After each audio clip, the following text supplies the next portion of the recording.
Happy Holi भाई लोग सब केहू के एजेले ठीक बा। आज के वीडियो में सब केहू के दिल से स्वागत बा भाई हमारा। बहुत ही खुशी के दिन बा कि होली पर्व आइल बा ठीक बा। तो सब केहू के हैप्पी होली एजेले भाई हमार। पहले तो सरकार के अपना हैप्पी होली बोलले बनी ठीक बा। रंग भी लगावे बा, अबीर भी लगावे बा अपना सरकार के। तो वीडियो में शुरू तक बना रही जा, बहुत मजा आला वीडियो में, बहुत मजा। तो सब केहू के भाई हमारे एजेले हैप्पी होली कमेंट कर दीजिए 2-4 गो हैप्पी होली ठीक बा। तो आज हम बतावे वाला बानी अपन सरकार के बारे में ठीक बा। सरकार के ना ऐसे बहुत कलाकार बड़न सब के बारे में बतावे वाला बानी।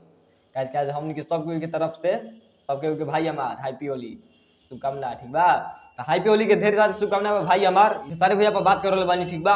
और टुनटुन है तो सब के ऊपर बात करल बानी।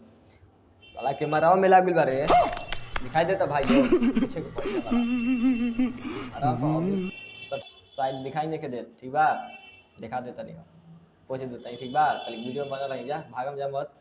हां जब बात करल बानी हवन सरकार ट्रेंडिंग स्टार खेसारी भैया ठीक बा। और ये हवन टुनटुन यादव। बहुत कलाकार बहन बिट्टू मिश्रा भैया बहन, टुनटुन यादव बड़न, गुड्डू गोल्डन भैया बड़न, ऐसे बहुत कलाकार बहन, पवन सिंह बड़न। मतलब सब के आज होली के शुभकामना बा भाई हमार। और आज हम अबीर लगावे वाला बानी सब के ठीक बा। तो वीडियो में शुरू तक बन रही जा। पहले अपन सरकार के अबीर लागी ठीक बा। ई ह अबीर लोगता शायद लोगत हुई। हां तो ये अबीर है कहते जानू। तो ये लागी अपन सरकार में ठीक बा।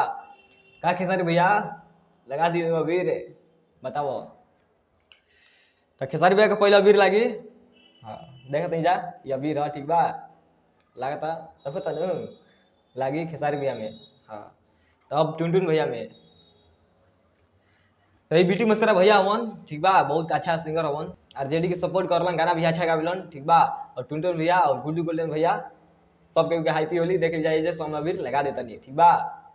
अपन गुड्डू गोल्डन भैया, अपन खेसारी भैया, अपन कल्लू भैया, मतलब पवन सिंह भैया सब के यही सब अबीर लगा देते हैं ठीक बा। बहुत ही खुशी के दिन बा, बहुत भाई खुशी के दिन बा कि आज होली के दिन मतलब एकदम गार्दा मच जी आज ठीक बा।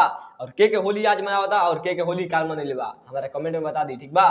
तो जान देने कहिया रहे होली। आज हम ये बतावे खातिर रहे कि अपने सरकार के पहले एकदम स्वागत करे के रहे ठीक बा। पूरा टीम से हम होली मनेले बन ठीक बा। अपन भोजपुरी के पूरा टीम साथ है ठीक बा।